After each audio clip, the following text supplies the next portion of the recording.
For watching, this is Soltex 3. President Trump declares a national emergency. But first, President Trump has pulled the trigger, declaring a national state of emergency on the southern border in order to fund and build a wall and other things. How did it happen, and how will the emergency work? Washington correspondent Kristen Fisher is all around the madness, and she's here to unwind it all for us. Kristen. Hey, Brian. Well, this emergency declaration is only a few hours old, but already the ACLU says that it will sue President Trump, and the House Judiciary Committee has launched an investigation. Democrats on the committee sent a letter to President Trump tonight saying that we believe your declaration of an emergency shows a reckless disregard for the separation of powers and your own responsibilities under our constitutional system. By fabricating an emergency order to bypass the political process for allocating a budget, you appear to be abusing both this trust and your own oath of office. But President Trump predicted all of that when he announced the emergency declaration in the Rose Garden earlier today. The order is signed, and I'll sign the final papers, and we will then be sued, and they will sue us in the Ninth Circuit, even though it shouldn't be there, and we will possibly get a bad ruling, and then we'll get another bad ruling, and then we'll end up in the Supreme Court, and hopefully we'll get a fair shake, and we'll win in the Supreme Court. Now, the declaration will give President Trump about $8 billion to build his border wall. The White House says its attorneys have spent weeks going through the ins and outs of an emergency declaration to ensure that President Trump is on solid ground, and they believe he is. But some Republicans believe it's an abuse of executive power and could set a bad precedent.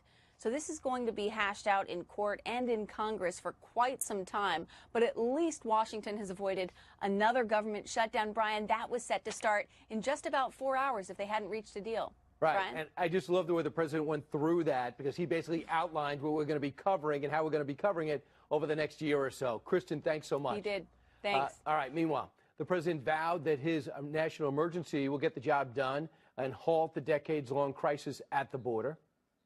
We're going to be signing today and registering national emergency because we have an invasion of drugs, invasion of gangs, invasion of people, and it's unacceptable. So we have a chance of getting close to $8 billion. Whether it's $8 billion or $2 billion or $1.5 billion, it's going to build a lot of wall. We're getting it done. Well, he got a green light for at least 55 miles of wall, and then we'll see about the $8 billion. He'll get you a lot more. But CNN's Jim Acosta accused the president of conjuring up a broken border crisis out of thin air. Let me just ask you this. What do you say to your critics who say that you are creating a national emergency, that you're concocting a national emergency here in order to get your wall? I asked the angel moms, what do you think? Do you think I'm creating something? Ask these incredible women who lost their daughters and their sons. Okay.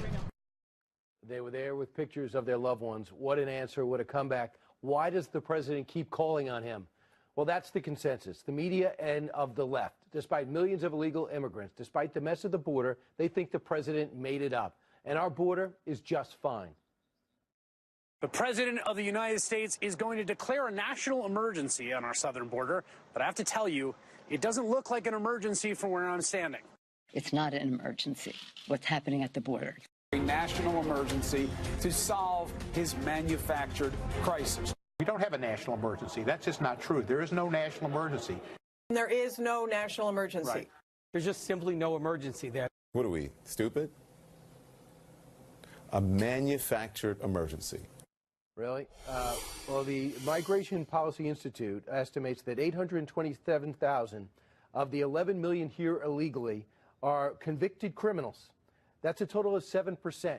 Not 1% should be in the country. Mark Morgan is a former head of the Border Patrol, and he's heard the rhetoric, but he knows the reality. Mark, is the president making up an emergency?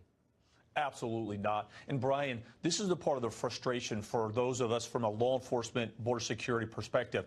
How many more statistics do we have to provide? How many more factually based examples do we have to provide? How many more angel families have to stand in front of some of these individuals before they finally say, yeah, okay, this is real? It's just incredulous. It's true. And the other thing I thought about too, Mark, and because I know you served during the Obama years, there was an emergency then. They chose not to act on it. It doesn't mean there's not one now, and it doesn't mean they're not getting worse. I mean, the numbers this year show a huge uptick in apprehensions. That doesn't count the people we don't catch. So when people say to you, the drugs are coming through the port of entry, let's use some technology to crack down there, there's no problem with drugs in the middle of the country and other areas not populated. What do you say?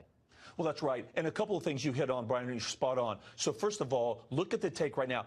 60,000 are coming in a month illegally into this country. So this year so far, 62 caravans of 100 or more, 13 of all of last year, 2,000 in one single day this week.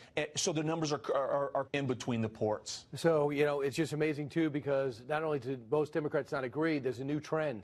And mark my words, it's going to be happening all week. Instead of build the wall, take down the fence. That's going to be the method. As a person who's out there trying to defend our border, what does that mean to you?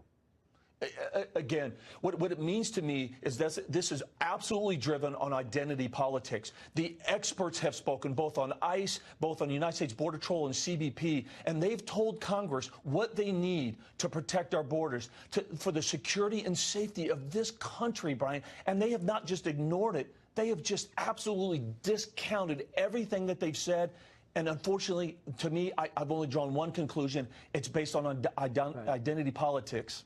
And I just asked for the latest, that's why I was looking down, the latest news about January. And so far in January, apprehensions have risen up. There were 58,207 apprehensions in January. That's the highest it's been over the past 5 years. And those are the people, as you always tell us, that you get. What about the ones we don't know about? And I just talked to somebody else who just went down to the border because they're serving in the military. And they say some of the techniques that these people crossing are using mirror the military techniques that they've seen in battle. That's what's happening in Arizona. So share more of those stories. Mark, thanks for your up-close and personal, unbiased look at what's happening at the border. We'll see where we go from here. Thanks, Meanwhile, Brian. 8 minutes after the top of the hour, while President Trump seeks to build a wall, some Democrats think walls are so evil, as I said before, they want to start an anti-wall jihad. Potential presidential candidate Beto O'Rourke said he wants to eliminate whatever defenses are on the Mexican border, in this case, Texas. If you could, would you take the wall down now, here? Yes. Like you have a wall. Absolutely. Knock it down. I'd take the wall down. And do you think the city, if there's a referendum here in this city, that would pass? I do. Right. And then ask that question and then run back to New York. Kristen Gillibrand always looking for a new cause to jump on the bandwagon. She might think her ratings might tick up a little bit. She chimed in, and guess what she said? The idea of dismantling some of the wall, good idea, bad idea? Well, I'd have to ask folks in that part of the country to see whether the fencing that exists today is helpful or unhelpful. So I could look at it and see which part he means and why, and if it makes sense, I could support it. If you've been in Washington this long and haven't asked anybody who works the border if a fence helps or not, you're not doing your job. Chris Hahn is a radio host, former staffer to Senator Chuck Schumer, joins us now. First off, Chris, your reaction to the president's using emergency powers? Completely unconstitutional. I expect all these Federalist Society guys for the last 100 years talking about strict construction of the United States Constitution. Article 1, Section 5, 6, and 7 tells who gets to decide where money is spent. Whether you think the wall is necessary or not, the president needs to convince Congress to do this. And if Congress does not stand up to the president, I don't know why they are there. Are they there for the state-run offices and the fancy pins? Their job is for their ambition to counteract the president's ambition, and it is their job as members of Congress to determine where money is spent. And if you are in Congress and worried about being primaried on this issue, maybe you should step down from your leadership position and let somebody with courage to actually do the job of a member of Congress take the reins of that spot and do the job appropriately. This is completely unconstitutional. Let me give you a scenario. Down 9-0 I by the empower Supreme Chris Court. Hahn. I empower Chris Hahn as President of the United States or somebody in that area, governor of Texas, Arizona.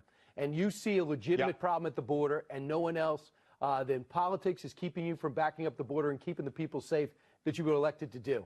You would do anything you could to protect your family, your constituents. That's exactly what the president's doing. And thanks to a 1976 ruling, he's got the executive power to do it. And he says, if you have a problem with it, take me to court. What's wrong with that?